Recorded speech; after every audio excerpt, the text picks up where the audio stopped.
Police Saujanya के माँ बाप और गांव वालों को वापस भेज देती है, लेकिन एक चीज ऐसी सामने आती है विद इन 2 आवर्स कि सबके होश उड़ जाते हैं। अब सौजन्या की बॉडी किस कंडीशन में थी ये सुनने के लिए थोड़ी हिम्मत चाहिए, इसलिए ध्यान से सुनना। इसलिए सौजन्या के प्राइवेट पार्ट के अंदर 6 इंच तक मिट्टी कीचड़ भर दिया गया था। फिर वो एक कदम और आगे बढ़ते हैं और पुलिस से कहते हैं, इसको देखकर ही लगता है कि ये एक साइको किलर है। हमें शक है कि कल वाली सौजन्या की घटना इसी ने करी है। देखो कि रवि पुजारी की मौत अचानक हो जाती है।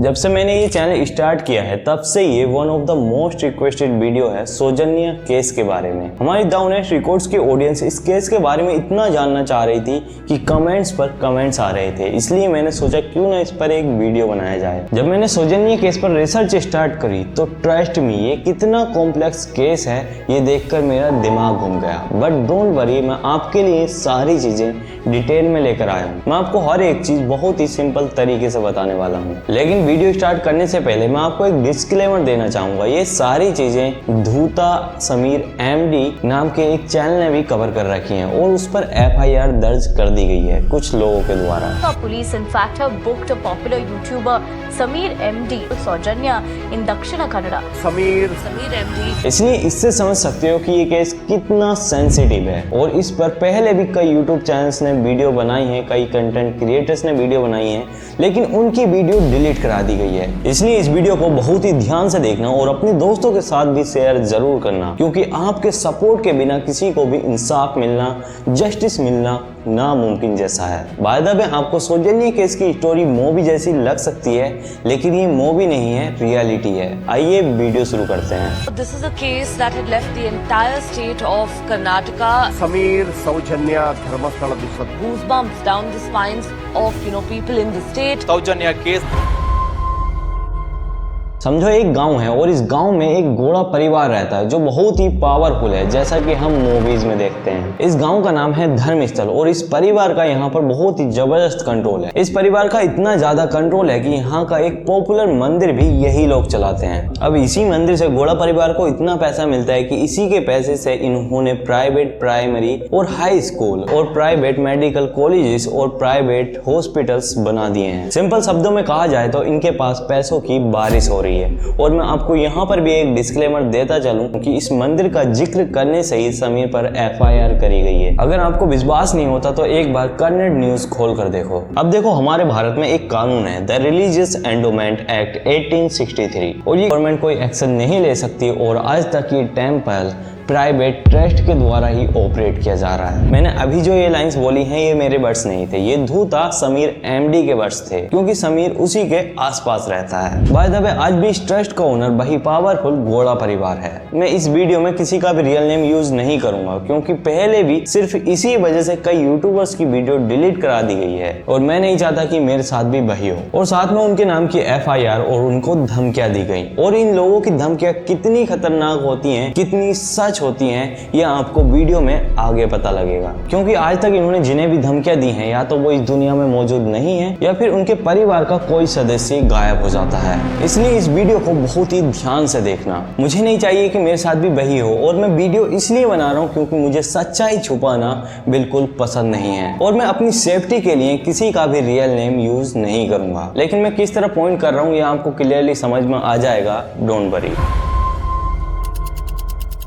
9 अक्टूबर लगभग 7:30 से 8 बजे के बीच जैसे हर दिन होता है वैसे ही सौजन्या अपने स्कूल जाने वाली थी। सौजन्या स्कूल के लिए रेडी होती है। उस दिन ट्यूसडे था और एक फेस्टिवल भी था, होसा अक्की हब्बा। इस फेस्टिवल के दिन जो भी खाना बनाया जाता है वो नए चावलों होसा अक्की से ही बनाया जाता है। सौजन्या की मां नए चावल लाने और ब्रेकफास्ट बनाने में उस वक्त आधी रात हो चुकी थी, बारिश भी तेजी से हो रही थी, बिजली गड़गड़ा रही थी। इस सिचुएशन में सौजन्या की तलाश करना और भी मुश्किल हो गया। अब सौजन्या के माँ बाप और गांव वालों ने यही फैसला किया कि कल सुबह दोबारा से ढूंढेंगे। गांव के सभी लोग और सौजन्या के माँ बाप रात भर टेंशन में रहते हैं, लेकिन कुछ कर नहीं सकते थे, इसलिए सब अपने अपने घर लौट जाते हैं। अगली सुबह 10 अक्टूबर 2012 सुबह एक चीज ऐसी सामने आती है विद इन 2 आवर्स कि सबके होश उड़ जाते हैं। सौजन्या मिलती है लेकिन एक शव के रूप में। जिस बेटी को पूरा गांव ढूंढ रहा था उस बेटी का शव उनके घर से 10 मिनट की डिस्टेंस पर एक नदी के किनारे मिलता है। अब सौजन्या की बॉडी किस कंडीशन में थी ये सुनने के लिए थोड़ी हिम्मत चाहिए, इसलिए ध्यान से हालत देखकर किसी के भी रोंगटे खड़े हो सकते थे। और एक बात क्लियर हो गई थी कि इस बेचारी लड़की के साथ न सिर्फ फोर्सफुली किया गया है बल्कि एक निर्दयी तरीके से भी किया गया है। और ये क्राइम किसी आम शख्स का नहीं लग रहा था बल्कि किसी पावरफुल और डेंजरस लोगों ने ये हरकत की थी। समझ रहे हो ना कितनी चालाकी से सबूत मिटाने की कोशिश की गई थी ताकि पुलिस को कोई एविडेंस ना मिल सके। इसलिए सौजन्या के प्राइवेट पार्ट के अंदर 6 इंच तक मिट्टी कीचड़ भर दिया गया था। फिर जब पुलिस को इस बात की जानकारी मिलती है तब पुलिस तुरंत स्पॉट पर पहुंचती है। पुलिस सौजन्या की बॉडी को रिकवर करती है और उस जगह को भी कवर कर लेती है। एक बेचारी मिडिल क्लास लड़की एक ब्राइट स्टूडेंट को एक निर्दयी तरीके से मार दिया गया। इस बात से पूरा गांव गुस्से से भड़क उठता है और सभी ये मांग करने लगते हैं कि ये जिसकी भी हरकत है उसे जल्द से जल्द अरेस्ट कर लिया जाए और बुरी से बुरी सजा दी जाए। और गैस करो मुजरिम को पकड़ने में कितना टाइम लगा होगा। नेक्स्ट डे 11 अक्टूबर 2012 की शाम 5 बजे ही एक शख्स को सौजन्या का मर्डरर बताकर गिरफ्तार कर लिया जाता है। अब आप सोच रहे होंगे किलर को इतनी जल्दी पकड़ लिया तो ये केस तुरंत क्लोज हो गया होगा, लेकिन आज भी न्यूज चैनल में ये केस बार बार क्यों आता रहता है। सो द होनेस्टी कोर्स की ऑडियंस तैयार हो जाओ बड़े खुलासों के लिए। जिस दिन आरोपी पकड़ा गया उस दिन ये केस क्लोज होने के बजाय और ज्यादा कॉम्प्लिकेटेड हो गया। सौजन्या का शव मिलने के अगले दिन यानी 11 अक्टूबर 2000 जरूर जाता था और इसी वजह से संतोष 9 अक्टूबर 2012 को धर्मस्थल पहुंचता है। इस डेट को याद रखना क्योंकि इस केस का सबसे बड़ा टर्निंग पॉइंट इसी दिन आने वाला है। अब देखो थोड़ा ध्यान से सुनना। सौजन्या का शव 10 अक्टूबर 2012 को मिला था, उससे एक दिन पहले ही संतोष राव 9 अक्टूबर 2012 को धर्मस्थल आया था। पास आते हैं ये 5 लोग कौन थे इसका जवाब बाद में मिलेगा, पहले ये सुनो उन 5 ने संतोष राव के साथ क्या किया। ये 5 लोग संतोष राव से झगड़ा शुरू कर देते हैं बिना किसी वजह के।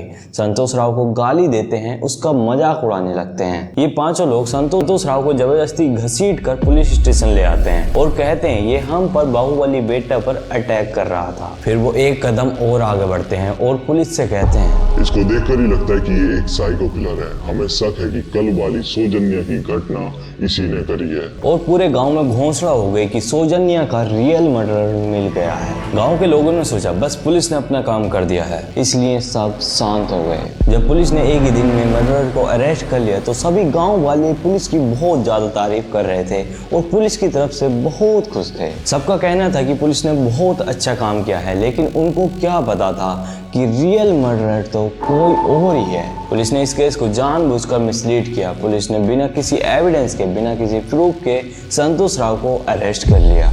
और जब ये बात उसकी मां को पता लगी कि उनका बेटा रेप और मर्डर के केस में, क्या PSI योगेश को पता था कि असली क्रिमिनल कौन है या फिर उन्होंने जानबूझकर ये सब किया।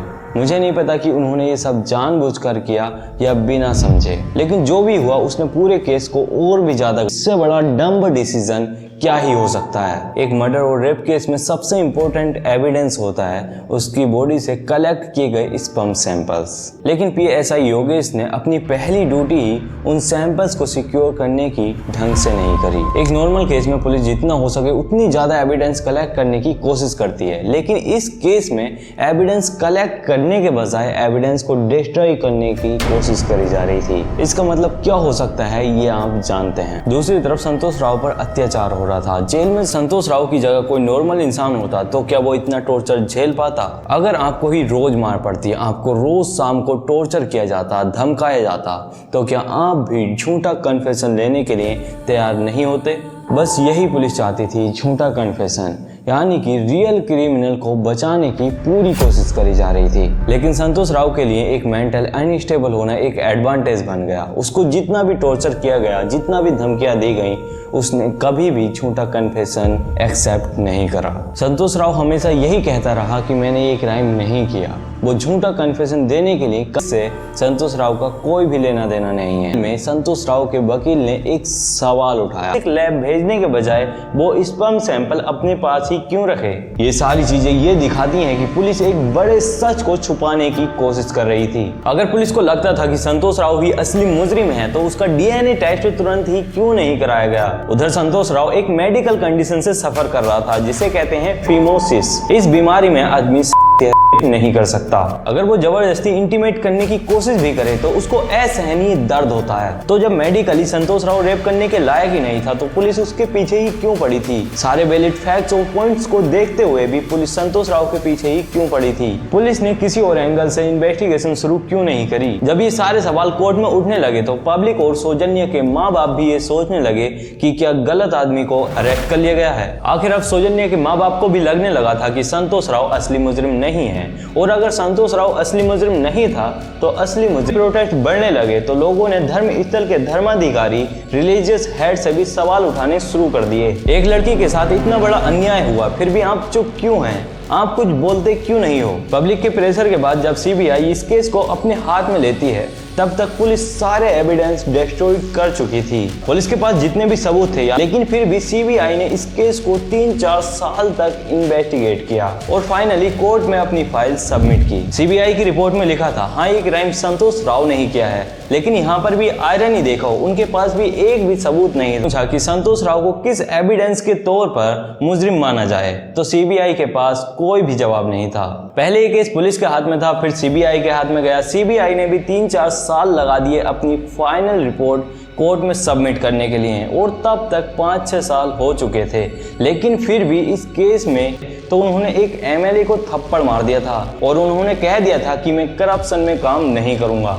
अब ड्यूटी छोड़ने के बाद गिरीश मुतन्ना समाज में हो रहे अन्याय के खिलाफ आवाज उठाने लगे और जब सौजन्या का केस गिरीश मुतन्ना तक पहुंचा तो गिरीश मुतन्ना को इस केस ने अंदर तक झंझोड़ दिया था। इतने साल हो गए, एक लड़की के साथ अन्याय हुआ लेकिन अभी तक इस केस का कोई भी कंक्लूजन नहीं निकला है। धर्मस्थल में आखिर हो क्या रहा है ये जानने के लिए गिरीश ने अपने पुराने कॉन्टेक्ट से सौजन्या केस की पुरानी कॉपीज मंगवाई। किया था बल्कि सौजन्या केस से पहले 20 दिन पहले एक और क्राइम हुआ था, उस क्राइम में भी संतोष राव को ही आरोपी बना दिया गया था। अब सवाल ये था वो दूसरा क्राइम क्या था और उसमें भी संतोष राव को ही क्यों बलि का बकरा बनाया गया। ये सभी बातें मैं आपको बताऊंगा लेकिन मैं किसी का भी रियल नेम नहीं लूंगा क्योंकि आगे जाके बहुत बड़े पावरफुल लोगों का नाम आने वाला है और मुझे नहीं चाहिए कि मेरी वीडियो डिलीट हो जाए या फिर मुझे बताया कि वो 5 लड़के कौन थे।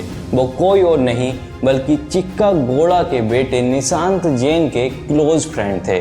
जब इनको किसी पर आरोप डालना था तो इन्होंने संतोष राव को बलि का बकरा। 5 लड़कों में से एक लड़का जिसका नाम रवि पुजारी था वो आकर पुलिस को सारी सच्चाई बता देता है। अब मुझे नहीं पता कि उसको गिल्टी फील हुआ या फिर बुरा लग रहा था लेकिन उसने पुलिस के पास जाकर पूरी सच्चाई बता दी। उसने कहा सौजन्या मर्डर केस में असली आरोपी संतोष राव नहीं है, संतोष राव को तो सिर्फ फंसाया गया है। असली आरोपी तो चिक्का गोड़ा का बेटा निशांत राव और उसके दोस्त किरण, सूरज और कनमानी थे। और जैसे ही ये सारी बातें रवि पुजारी ने पुलिस को बताई तभी एक को इंसिडेंट देखो कि रवि पुजारी की मौत अचानक हो जाती है। अब लोगों को यकीन होने लगा था कि जो भी रवि पुजारी ने बताया था वो सच था और इसी के बाद एक इंसान और सामने आता है, सौजन्या की एक बहुत क्लोज फ्रेंड यशोदा। वो कोर्ट में आई और उसने कहा सौजन्या की मौत वाले दिन मैंने उस जगह पर ये 3 लोग देखे थे।